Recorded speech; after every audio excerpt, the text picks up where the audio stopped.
Mohon perhatian, tekan tombol subscribe. Terima kasih atas perhatiannya.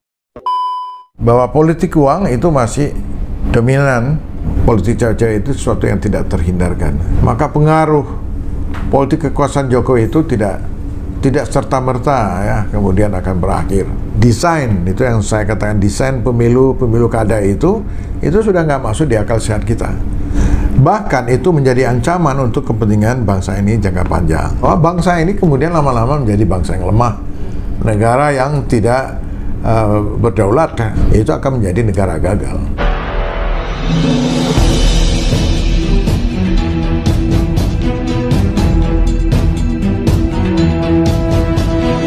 Saya Yani Muhammad, driver online Depok.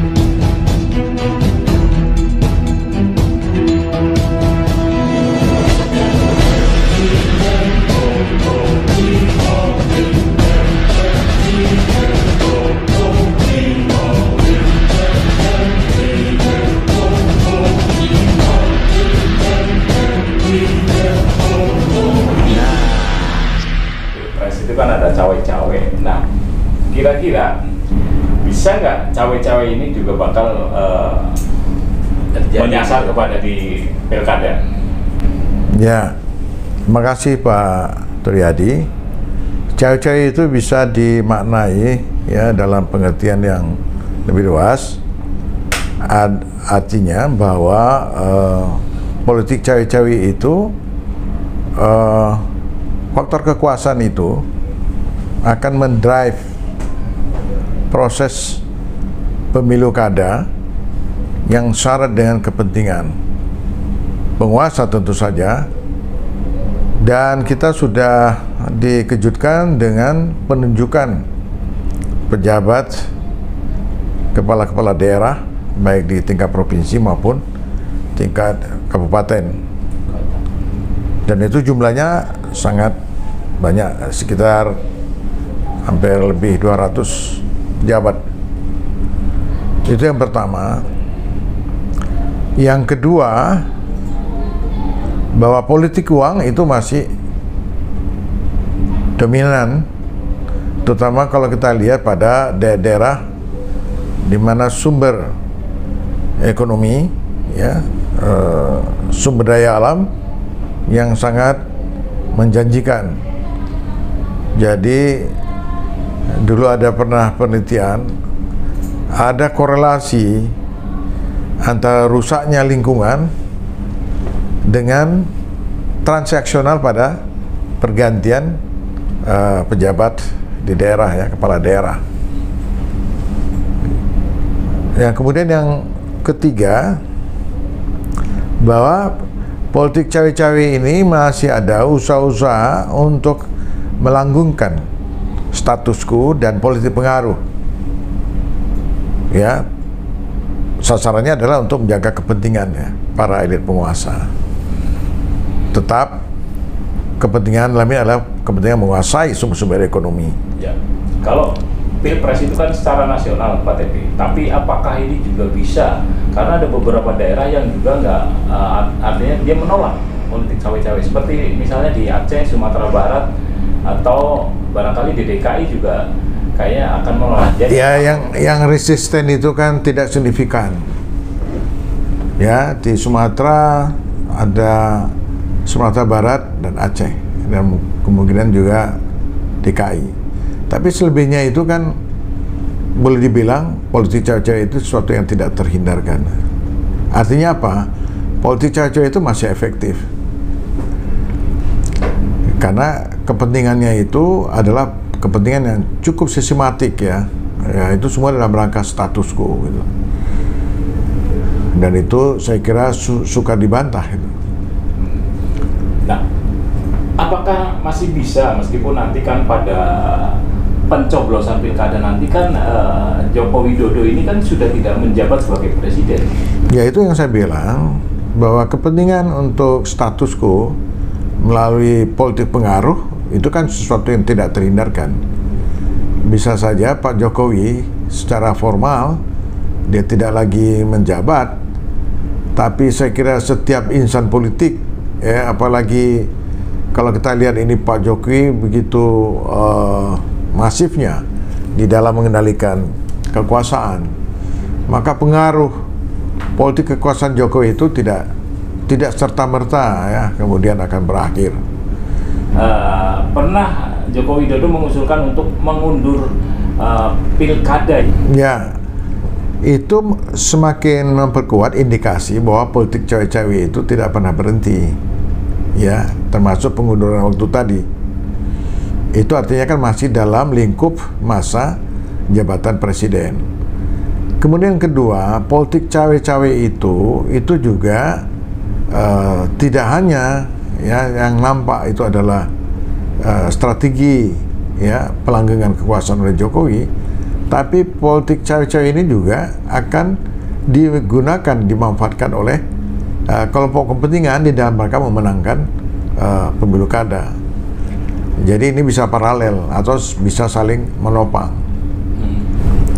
Ya, kita lihat sekarang ini ya masyarakat sendiri itu kan mengalami satu disorientasi di dalam politik ya. Sebagian besar rakyat kita itu sikap apatis ya, tidak terlalu peduli apa impactnya dari sebuah peristiwa pemilu kada yang akan menentukan nasib rakyat itu sendiri ya. Itu saya kira tidak peduli. Ini masalahnya banyak ya, terutama rakyat sudah jenuh ya, kemudian rakyat juga sudah banyak beban ya, beban ekonomi terutama. Mereka tidak lagi ya menempatkan pilkada itu sesuatu yang penting. Nah, malahan kalau kita lihat pemilu kada ini juga akan diwarnai oleh politik uang yang tidak kalah pentingnya ya dari apa yang berjalan selama ini. Jadi politik uang itu bukan malah surut, tapi malah semakin kuat gejalanya, ataupun dalam bentuk imbalan material ya. Mungkin bansos-bansos itu juga akan bergantian, terutama daerah yang sumber-sumber ekonominya itu menjadi pertarungan ya para kontestan, para calon-calon kepala daerah untuk secara habis-habisan ya, untuk supaya bisa menang. Dan terutama daerah tambang misalnya, itu sifatnya itu sudah begitu masif. Jadi ada bos besar ya, oligarki besar yang kemudian mempertemukan dengan para calon-calon kepala daerah yang akan bertanding. Ya tentu saja ada nilai timbal baliknya gitu. Nah, kalau politik cawe-cawe kan ada sebagian masyarakat yang menganggap baik-baik saja kok gitu. Buktinya mereka masih bisa berpolitik dengan baik atau masih bisa melakukan aktivitas ekonomi dan lain-lain. Apakah ini sebuah pandangan yang memang dikelirukan atau memang sudah benar-benar ngeblangsak gitu kira-kira Pak? Ya, seperti yang saya katakan kan, kita ini kan masuk pada era yang mengalami satu disorientasi, di mana politik itu dipahami, dimaknai dalam tingkat yang sangat sederhana dan bahkan sangat rendah. Politik itu lebih dipahami pada satu transaksi material. Politik itu dianggap sebagai sesuatu yang ya tidak terlalu penting. Politik itu identik dengan pragmatisme, ya macam-macam. Jadi orang bicara politik tidak ada lagi urusan dengan masa depan yang lebih baik, mewujudkan keadilan sosial dan bagaimana menciptakan kondisi atau masa depan yang lebih baik. Jadi tidak ke sana, atau bagaimana menegakkan keadilan, ya, menegakkan hukum dan seterusnya. Jadi orang kehilangan disorientasi ini bicara pada suatu jangka pendek, pada kebutuhan yang sangat elementer. Jadi tidak lagi bicara pada kepentingan jangka panjang. Nah, inilah yang sekarang kita hadapi ya. Demikian juga politisi nggak peduli ya apakah politik cawe-cawe, politik uang ini akan merusak, itu tidak penting. Yang penting adalah bagaimana kekuasaan itu bisa diraih ya. Kalau gitu bisa merusak sistem demokrasi yang ada dong Pak, atau sistem kehidupan berdemokrasi yang ada gitu, kira-kira gimana? Ya itu kan secara sederhana kan bisa dipahami ya. Artinya soal pesta demokrasi ya, konsentrasi politik di daerah atau lokal dalam pemilu kada ini kan urusan siapa yang mendapat amanah dan menerima amanah, kan begitu. Iya. Nah, amanah itu dipahami sebagai satu sebagai satu alat untuk mencapai kepentingan. Amanah tidak lagi dipahami sebagai sebuah titipan. Amanah itu tidak dipandang sebagai ini adalah aspirasi. Amanah itu tidak dipandang sebagai bentuk tanggung jawab moral.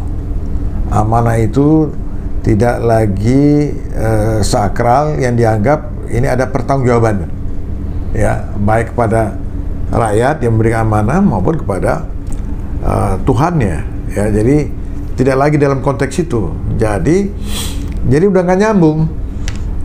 Jadi justru kita lihat amanah itu sudah diperjualbelikan ya. Jadi udah sangat transaksional itu. Jadi udah bicara soal nilai apa yang saya dapatkan ya, berapa keuntungan yang saya bisa peroleh. Nah, jadi kalau dikatakan apakah ini merusak, sangat merusak. Jadi kalau kita lihat kalau pilkada ini atau pemilu yang sebelumnya itulah sangat transaksional, maka sebenarnya para calon-calon kepala daerah maupun partai pengusung itu tidak lagi bertindak sebagai subjek ya, sebagai subjek politik yang menentukan arah perubahan. Jadi baik secara pribadi calon-calon maupun partai pendukung ya, itu hanya merupakan perpanjangan tangan dari para pemilik modal. Nah, oleh karenanya kita lihat distorsi ya, dari nilai-nilai demokrasi itu sesuatu yang begitu tampak. Ini yang saya anggap bahwa kemunduran demokrasi ini lebih gawat lagi ya, kalau kita lihat nanti di pilkada bahwa demokrasi lokal, pemilu lokal bukannya nanti tambah memberikan harapan bahwa akan ada perubahan, itu justru orang menjadi skeptis, pesimis dan tidak care ya, tidak peduli. Nah, ini adalah satu kondisi yang sangat merugikan kita semua. Tapi sejauh mana sih Pak TB kerusakan demokrasi yang terjadi di Indonesia? Apakah sudah pada titik yang sangat-sangat gawat atau memang sudah hancur lebur? Ya, kalau dibilang hancur lebur barangkali terlalu berlebihan. Tetapi yang pasti ini adalah satu proses degradasi yang cukup signifikan tapi pasti. Jadi orang sekarang ini berpolitik tidak lagi pada nilai-nilai idealisme. Jadi politik ini menjadi sangat sederhana. Politik itu menjadi sebagai ajang untuk mencapai kepentingan, terutama kepentingan material, untuk kepentingan pribadi dan kepentingan kelompok kecil ya. Jadi tidak lagi bicara hal-hal yang bersifat jangka panjang seperti yang saya kemukakan tadi. Nah, kalau apakah ini akan menimbulkan kerusakan? Ya pastilah ya. Itu lambat atau cepat kita lihat. Artinya kekuasaan itu sudah menjadi tujuan. Kekuasaan itu tidak lagi sebagai satu cara atau satu sarana atau sebagai alat untuk menciptakan kebaikan bersama. Ya, sebagaimana para filsuf-filsuf dulu ya mengartikan betapa politik itu adalah sesuatu yang sangat agung. Politik itu adalah sesuatu yang bisa mensejahterakan, bisa mencapai nilai keadilan dan seterusnya. Jadi pergeserannya itu sudah sangat luar biasa, bahwa berpolitik atau ikut pilkada itu sederhana saja, apa yang saya dapatkan, apa keuntungan yang saya peroleh, ya, demi untuk sebuah keuntungan, demi untuk sebuah kepentingan, apalagi yang sifatnya pribadi, dengan cara apapun, dengan menghalalkan segala cara, itu dilakukan. Berarti sebetulnya para pelaku politik yang terjadi atau dalam pilkada maupun pilpres itu sebetulnya menyadari ya bahwa apa yang mereka lakukan akan merusak demokrasi, dan apakah kerusakan ini bisa direcovery atau tidak, dan bagaimana caranya? Ya, kalau saya lihat belum ada usaha-usaha bagaimana untuk membendung ya kerusakan ini, bagaimana untuk dibatasi ya, bagaimana pergeseran nilai ini untuk segera dicari penyelesaiannya. Justru kita lihat semakin menjadi ya, artinya pemilu kada atau pemilu atau desain, itu yang saya katakan, desain pemilu kada itu sudah nggak masuk di akal sehat kita. Desain pemilu, konsultasi di dalam demokrasi itu sangat mahal, dan beban ya yang harus dipikul oleh para anggota-anggota dewan yang sudah akan nanti menduduki jabatan publiknya maupun ke kepala daerah, itu maka fokusnya tidak pada bagaimana menyelesaikan tugas-tugasnya ya, menyelesaikan amanah yang dibebankan oleh rakyat, tetapi sibuk bagaimana membuat program-program, project-project ya, dengan target untuk kembali modal yang sudah dikeluarkan, sekaligus juga sebagai sarana untuk mengambil keuntungan, juga sekaligus untuk memperkaya diri. Nah, dalam konteks itu kita lihat kerusakan itu adalah kerusakan yang sangat sistemik, dan itu akan membawa satu kehancuran masa depan yang tidak memberikan harapan ya. Kalau kita lihat demokrasi kita pada hari ini sudah hampir-hampir boleh dikatakan nggak ada hubungannya ya dengan konsolidasi sebagai bangsa yang besar ya, sebagai sarana untuk melakukan perbaikan-perbaikan, perubahan-perubahan ya. Jadi udah nggak ada relevansinya lagi gitu loh. Itu saya kira ya beberapa yang bisa kita simpulkan gitu. Kalau menurut Bapak, apa agenda dari orang yang melakukan politik cawe-cawe itu?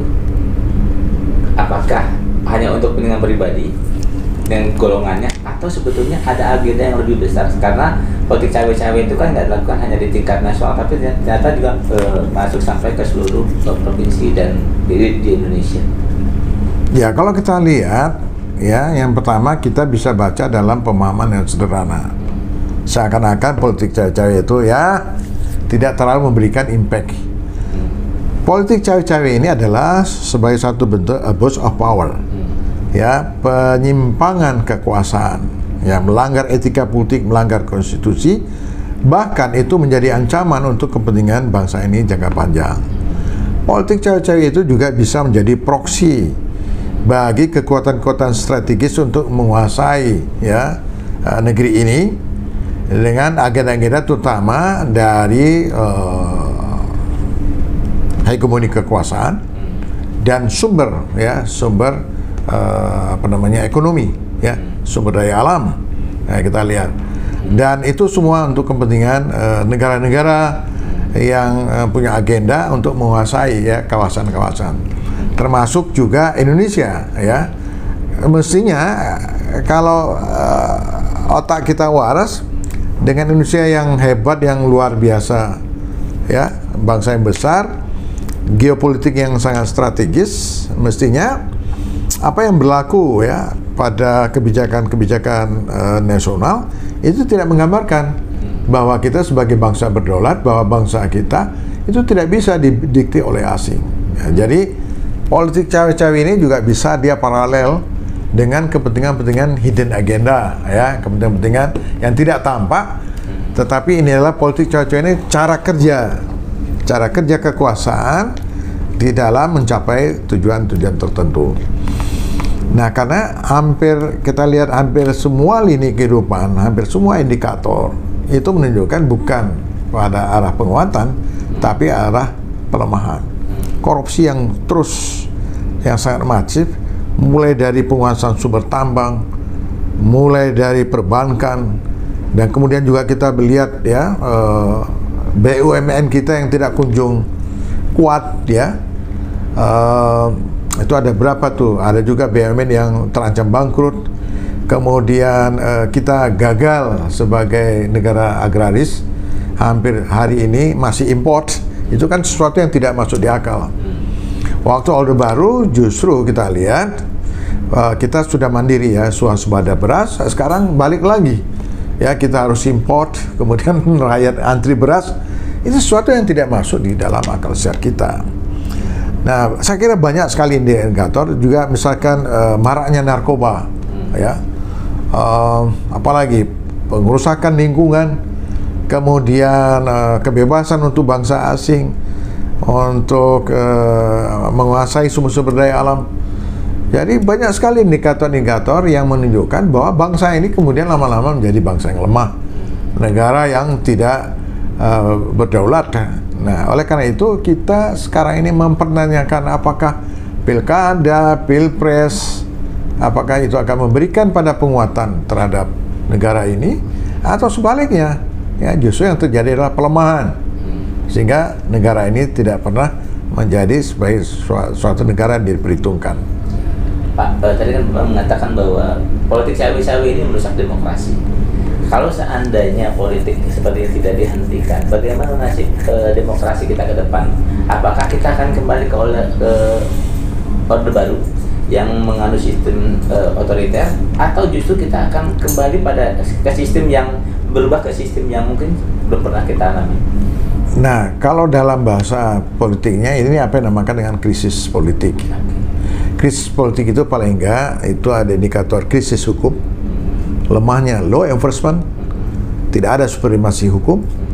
Kemudian yang kedua adalah melemahnya dari segi ekonomi, ya, hutang banyak, lapangan pekerjaan semakin menurun, daya beli masyarakat yang terus nilai tukar uang jatuh nilainya, kemudian saham-saham yang kemudian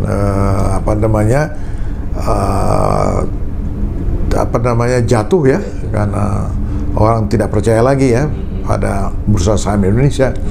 Kemudian apalagi yang sangat gawat adalah kurs rupiah. Ya tadi nilai tukar. Yang paling gawat adalah ini jumlah rakyat miskin yang semakin bertambah dan stunting. Ya, ini adalah indikator-indikator. Kalau saya katakan ini adalah ciri-ciri negara gagal. Kalau ini tidak bisa dibendung, maka ya secara hukum politik ya dia akan mengalami satu krisis. Ya bentuknya saya tidak bisa membayangkan kalau kita lihat beberapa negara yang kemudian mengalami chaos, kemudian demonstrasi, pemerintahnya dijatuhkan. Nah, mungkin harus menunggu pada fase itu. Nah, pertanyaan apakah ini akan kembali ke sistem otoriter atau tidak? Tergantung siapa yang kelompok mana yang akan mengambil alih kekuasaan, yang mengendalikan kekuasaan. Kalau ternyata yang menjadi penumpang gelap sebagaimana pada era reformasi, ya namanya reformasi, tapi penumpangnya itu penumpang gelap. Makanya hasilnya seperti sekarang ini gitu lah. Nah, jadi kalau para tokoh-tokoh politik, tokoh-tokoh masyarakat yang memiliki satu komitmen ya terhadap nasib bangsa ini, ya kalau mereka juga tidak siap, ya mereka akan kalah lagi. Nah, itu. Apa yang harus dilakukan masyarakat, Pak, agar Indonesia ini masih tetap berbentuk republik dengan sistem yang demokratis? Ya kembali lagi kepada para pemimpinnya. Kalau para pemimpinnya tidak ada komitmen, tidak ada kesadaran, maka mereka telah mempertaruhkan ya negara yang susah payah dibangun oleh founding fathers ini, itu akan menjadi negara gagal. Tapi mungkin nggak rakyat bisa merubah keadaan ini, Pak? Nah, ini kan ada ada hukum anomali. Jadi ketika fungsi-fungsi pemerintahan, fungsi-fungsi lembaga-lembaga parlemen, eksekutif itu tidak berfungsi, maka dia akan sampai kepada satu kondisi yang seperti yang saya katakan adalah chaos. Ya, artinya titik krisis itu yang sangat puncak, Nah, dari situ mungkin akan ada satu perubahan ya. Apakah perubahan itu akan lebih baik atau malah perubahan itu akan menimbulkan krisis baru. Itu kan kalau kita lihat di beberapa negara kan itu. Kalau di Afrika itu dari krisis ke krisis.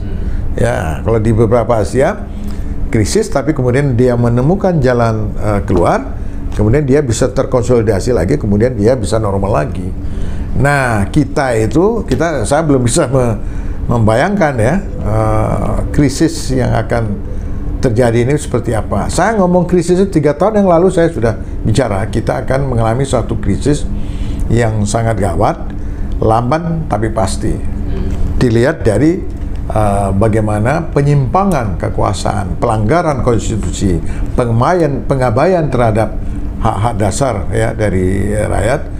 Kemudian indikator ekonomi, dan yang lebih yang lebih mendasar adalah bangsa kita mengalami disorientasi yang sangat luar biasa.